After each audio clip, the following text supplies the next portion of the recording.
Welcome to another episode of Redefining Language with Katherine and Caledorn. How are you today, Miss Katherine? I'm totally unprepared, but I'm quite amused. I am glad. This is good. All right, so we are going to play a game inspired from an interaction I have with my mom, who speaks 4 different languages, and English was her 4th. Every now and again, when she says something, she forgets a word and inserts one in either Russian, Polish, or German. Sometimes I understand the word, but most times I end up with a puzzled expression and have to try to divine the meaning. This program is all about discovering the meaning of words in different languages, or failing that, at least providing an entertaining guess. The words are in the description below, so you can play along with us.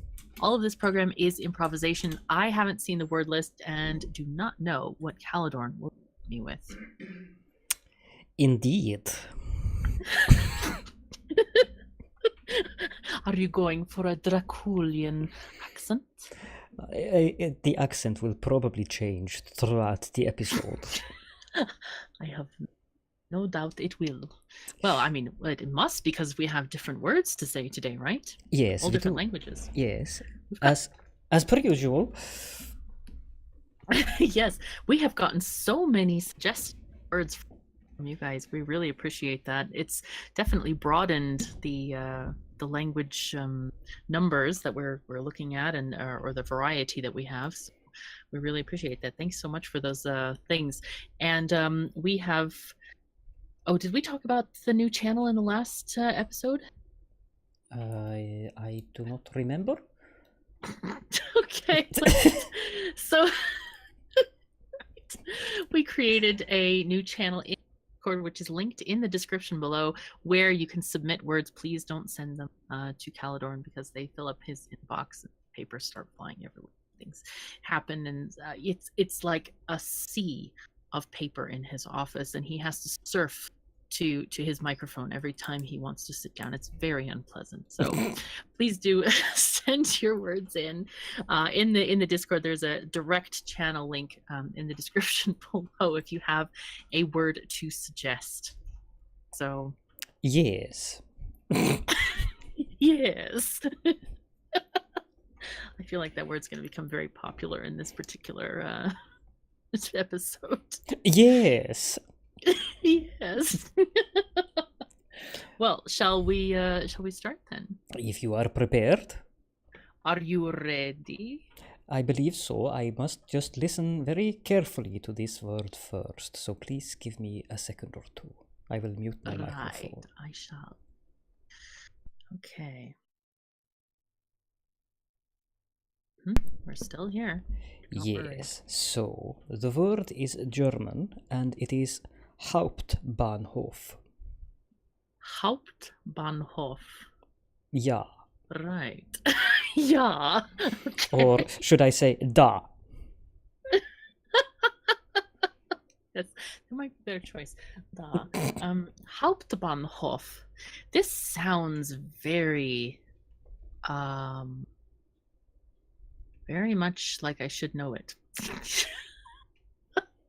It has something about it is tickling my brain in such a way that it makes me want to say it. It relates to trains or train stations. Do I get any partial dings for that? Da. Oh my god! I got half a ding. I got maybe a third of a ding. This Hauptbahnhof in the one thing. Is that what it is? Is it a train station, or is it something relating? I am very impressed. It is a central station. You have the Berlin Hauptbahnhof, which is the central station of Berlin. So that is a full ding. Congratulations! Yay! I got a full ding. And thank you to Julie for sending in this suggestion. Spasiba. Indeed. Right. There is another word coming up, which is Romanian. Again from SoulAdams. Hold on for a second. I'm loving this accent.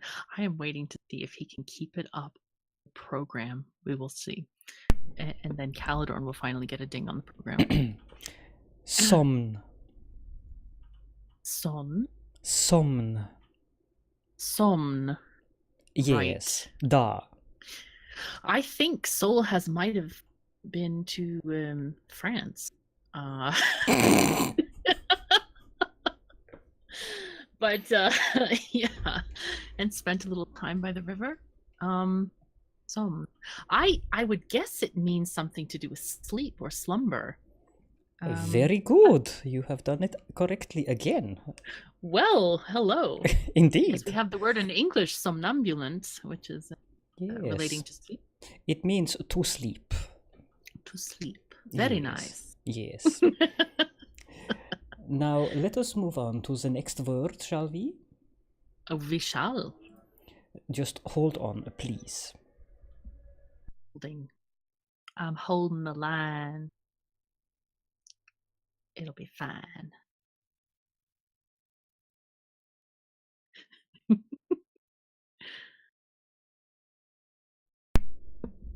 Magnetron. Magnetron? What language is this from? This is Dutch, so magnetron. Magnetron. Magnetron. Right. So, let's see.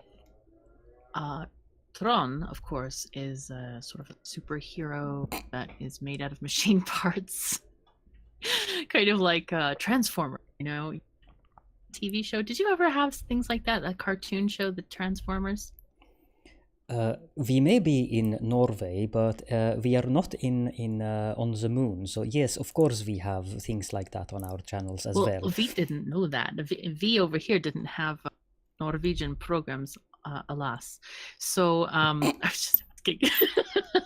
So anyway, Magnetron, right? So the Tron might be the superhero character who is like a transformable metal machine dude who, like Optimus Prime. Oh my god, that was really cool. Wasn't he like a red semi truck? I think I even had like a little action figure of him. But anyway, there are two things that I'm waffling on for the beginning bit. So it could be Mach as in speed, or it could be a hidden G, could be magnet, like a magnetron, which would be, now you have to figure out how that relates to the Tron bit. And here's some laughter from over there. I am gonna miss all these dings, I bet, but that's okay. I have 2 dings already, so I'm keeping track today. Magnetron, I would say it's some kind of it could be a device for demagnetizing the security things on clothing. You know, when you go to a fancier shop and they have those things that are attached, usually hopefully through a button, or they usually just shove it right through the fabric. No, and they don't even care. You know, that little metal spike. Well, the good stores put it through the seams or the buttonhole, but some of the places they just like put it right through the fabric. It creates a hole that cannot be repaired properly unless you have the fabric threads. You know, that kind of thing. Or alternatively, it could be some kind of like a particle collider, the Magnetron. I'm probably going further. It probably means a bird's nest or something. And I'm going way beyond the rabbit-proof fence on that one. Oh. Did I get any partial things on that? Well, somehow you did, because the word is actually spelled magnetron in written language. Yes, right. I got the magnet bit. Yes, it is a microwave oven. Oh, microwave oven. I was just about to ask, does magnet mean the same thing in Dutch that it does in English now? I believe that magnet is the same in most languages, to be honest. Right, all right. That's good, except in French. I'm sure it must be something quite different. Just because the French are an ornery people and they love to invent words that even make no sense, just to keep the uniqueness of the language, like ordinateur and that sort of thing. Well, you are absolutely correct, because in French it is aimant. I knew it. I knew it. I mean, against the French, I love the French language. Sometimes they go out of their way to make it sort of contrary in comparison to other languages. Yes. All right. So we learned the word from microwave in Romanian. Now we can order online if we want to. Indeed. I should... Amazon.co.Romanian. No. This was not Romania. Romanian. This was Dutch. Oh, this was Dutch. Yes. Pardon me. And I should say that JustKarin did not suggest the word, but I got it from the link that she sent me for the previous episode. So there are many interesting words on that page.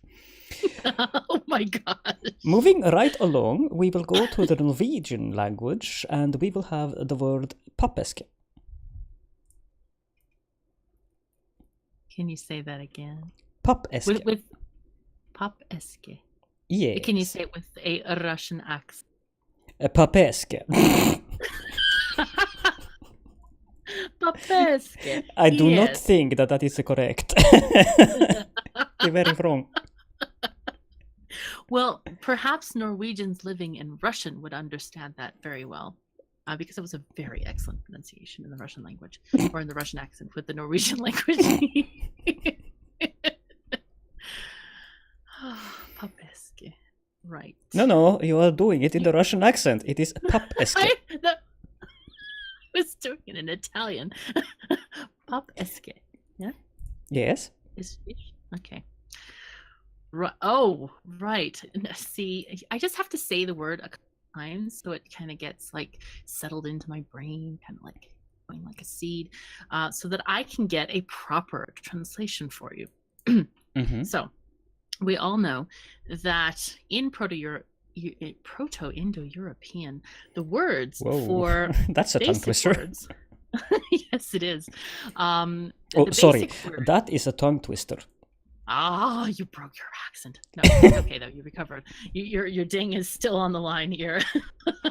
Anyway, the basic words, especially that small people, i.e. babies, learn to say first are related to B's and P's, i.e. Papa or Baba or something like this, and you almost universally mean father. So we have a word that is using a Pappeske, P-A-P, I'm guessing. And the eske, I'm just thinking it's kind of a transformation of the English ask. So when you do Pappeske, it's more like asking dad for the keys to the car, like if you're a teenager. So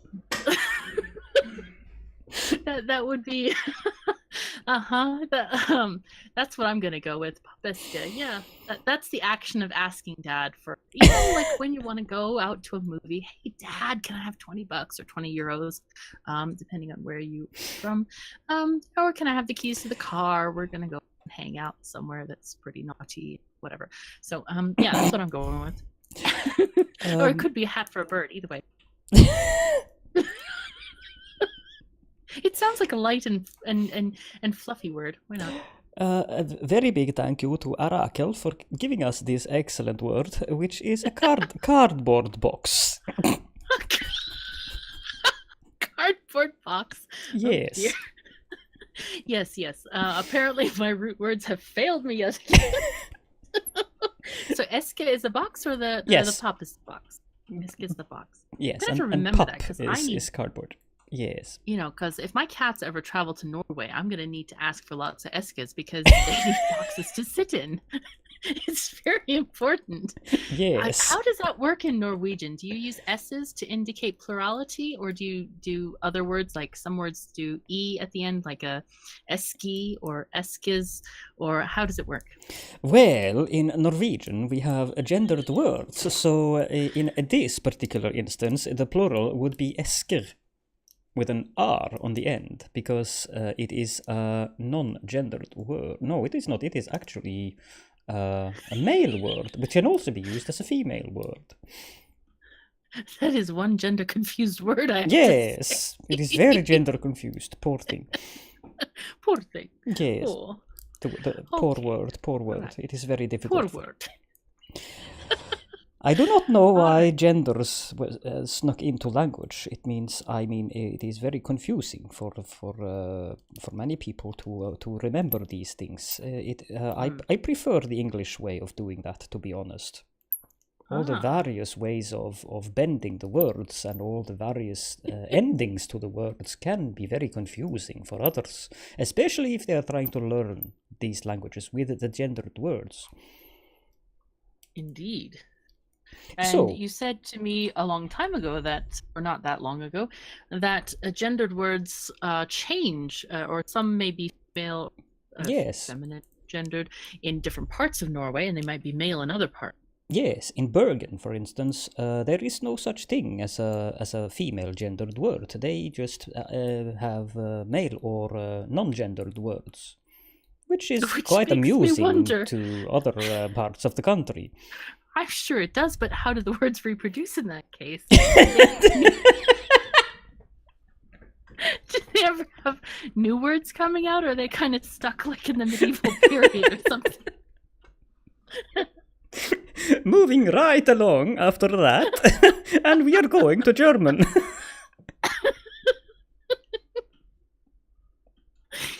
Yeah, we should. Kunststoff. Kunststoff. Oh Kunststoff. My God, Kunststoff. My lips are having they're having like almost a repetitive reaction there. This accent is doing this difficult for me because I am my brain wants to pronounce the words with a Russian accent as well. Let us one more free. I might understand better. No. No. Niet. Yes, that's right. I was gonna say. Kunststoff. Kunststoff. Kunststoff. Kunststoff. Kunststoff. Oh my God. This is most entertaining. I hope so. Kunststoff. Oh my God. My lips really are having a hard time with this. I need to train them better. But anyway, this word is completely unfamiliar to me. But we could have a go and try to divine the meaning. I feel like I need kind of a crystal ball for this one. Kunst. That seems to be. It's supposed to be familiar. Kunst. My mouth doesn't want to say this word. This must be an illegal word of some. Kunst, and it's one of those combined words that. Yes, I knew that bit. The problem is figuring out what they are. Stoff. God. Kunststoff. Kunststoff. Oh my goodness. I'm gonna have to see it read to pronounce it properly. I feel like that gal in that video you sent me the other day, where she couldn't remember the Norwegian that the native person was saying. I just keep thinking of silly definitions, like Kunstagram, like Instagram. Kunstagram. Oh yes, that would be interesting. Yes. And a stoff might be, well, you could have it meaning stuff, like Instagram's Kunstagram stuff. Yeah. Which is completely wrong. I really feel like I should remember what kunst is. I know I've seen that part of a word somewhere, but okay, we're gonna go with that. Mm-hmm. So thank you to Melerion for providing this most Melerion excellent word. Yes, that has stumped me completely. Of course, he is good at that. He is very good at that. The most common definition of the word in German is plastic. What it actually means when you have the word compounded is stiff but usually slightly flexible synthetic material. And that is what Kunststoff means. Yes, Kunst is artificial in this specific incident. It can probably also mean other things in German, as it does in Norwegian, because the word is exactly the same in Norwegian. In fact, in Norwegian, the word would be pronounced Kunststoff. So it is exactly the same, and it means the same as well. So stoff is, or Stoff in German, would mean a product or something, as in material, As in stuff. liquid. I got a half a ding. Excellent. Yes, very good, very good. So artificial stuff, right? Yes, Plastic. exactly. We are moving right along, and we're going back to Norwegian. Oh, Norwegian. Yes. Excellent. Yes. The way you say yes. So I have to keep track of. I got 2.5 points so far. All right, let's go. Skjære. Uh-huh. What? The end of that word was. Skjære.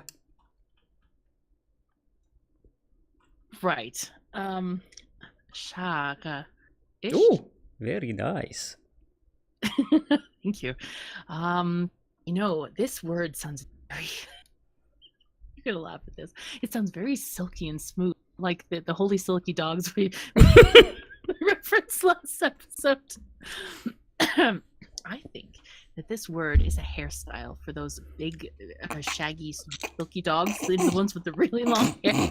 Skjære.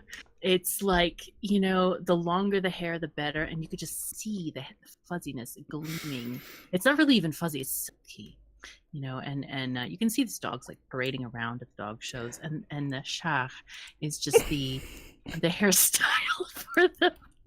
And the trainers, the breeders, they brush them out very nicely. Mm-hmm. Yes.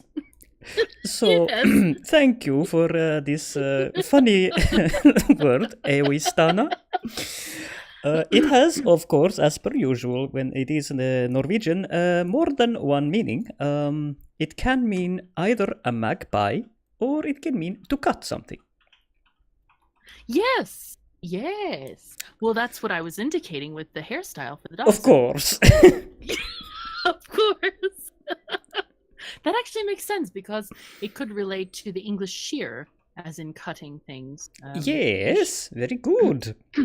We are moving on to another Norwegian word. Oh boy. So. So. Right. So. No, there is no ew. There is ow. What's wrong with it? So. Ow? So. Yes, you're getting closer. So. Yes, much better. All right.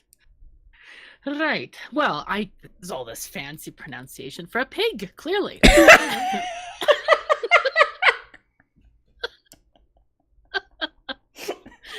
From your laughter, I clearly know that I have not gotten a ding.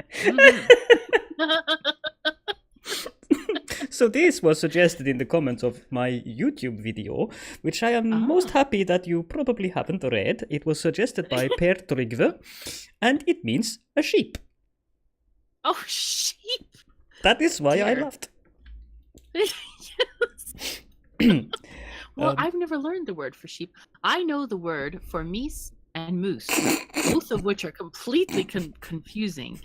But I know about those, and now I know the word for sheep. Excellent. All right, I'll try to remember that for next time. We should have a barnyard edition of this game. Old MacDonald had a farm. Moving right along, I shall not be treating anyone to my singing. It could be most horrific. This word is French. Well, French. Oh, I'd love to hear you say a French word with the Russian accent. I shall not do it with a Russian accent. Oh, maybe I should. Maybe you should, yes. Radiateur. Radiateur. I know this word and I can't remember it. That's the worst part. A radiateur. Is that a heater? Yes, it is a heater. You are very good, very good. Like a radiator? Exactly, right. It is a radiator. Okay. Very good. Thank you to Sandrine for suggesting this word, also in my YouTube comments. So But please, for the future, while I do appreciate the suggestions, it would be much easier if you either come to our Discord, which would be the preferred method, but you could also, if you do not want to use Discord, it would be nice if you send me an email. You can do that on my About page. So, we are going back to our Norwegian word. Okay. I am happy to say that this is my own suggestion. Ooh. Yes. So, Rosenkål.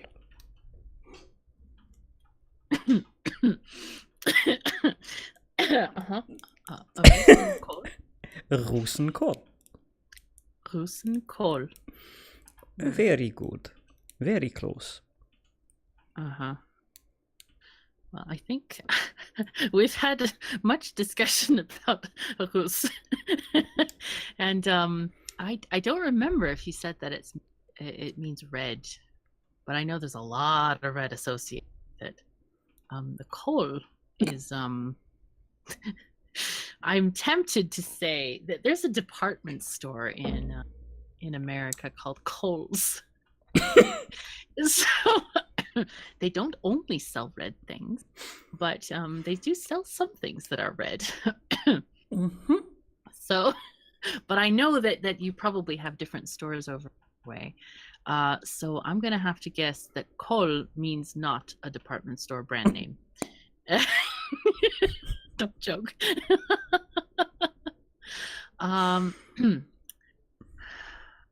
Rosenkål. Right. Oh my God, does it mean that? Oh dear. Oh my, I don't even know if I should say this. It could be the siren call of the Rus. Really? The siren call of the what? The Rus. No. Niet. Niet.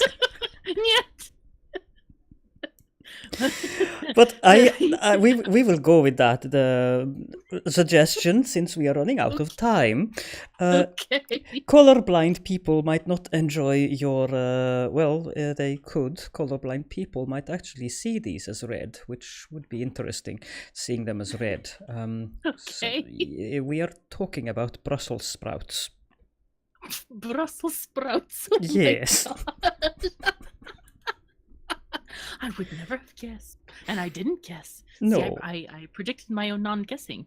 Indeed. Now the final word is going to be a tongue twister, even for me. It is Danish, and I am not very good at pronouncing Danish.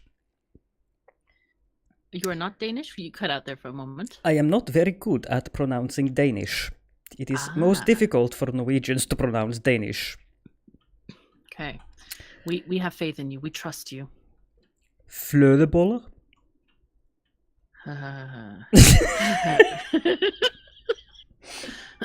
Flødeboller? Flødeboller?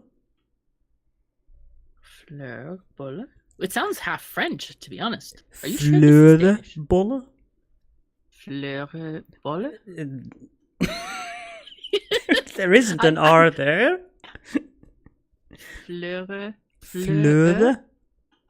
This is not an R. Fløde. It's fløde.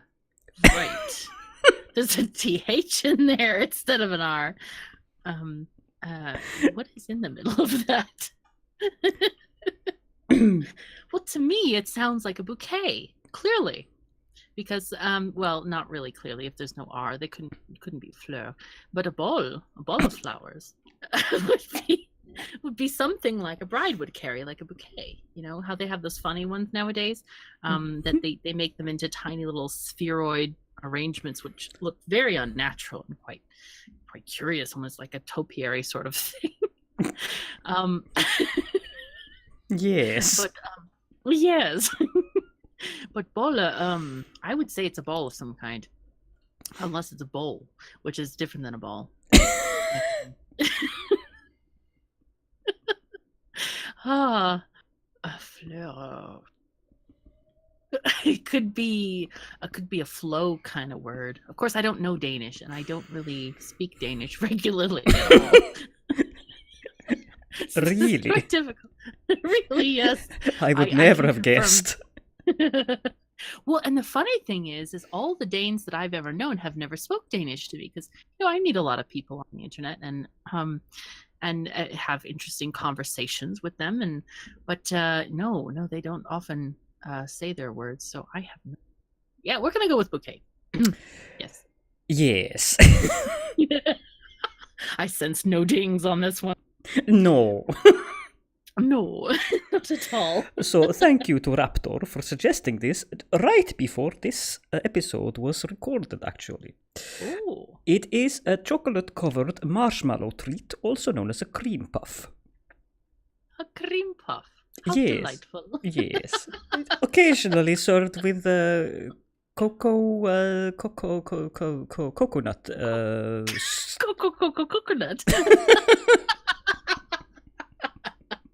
My brain wasn't working at the moment.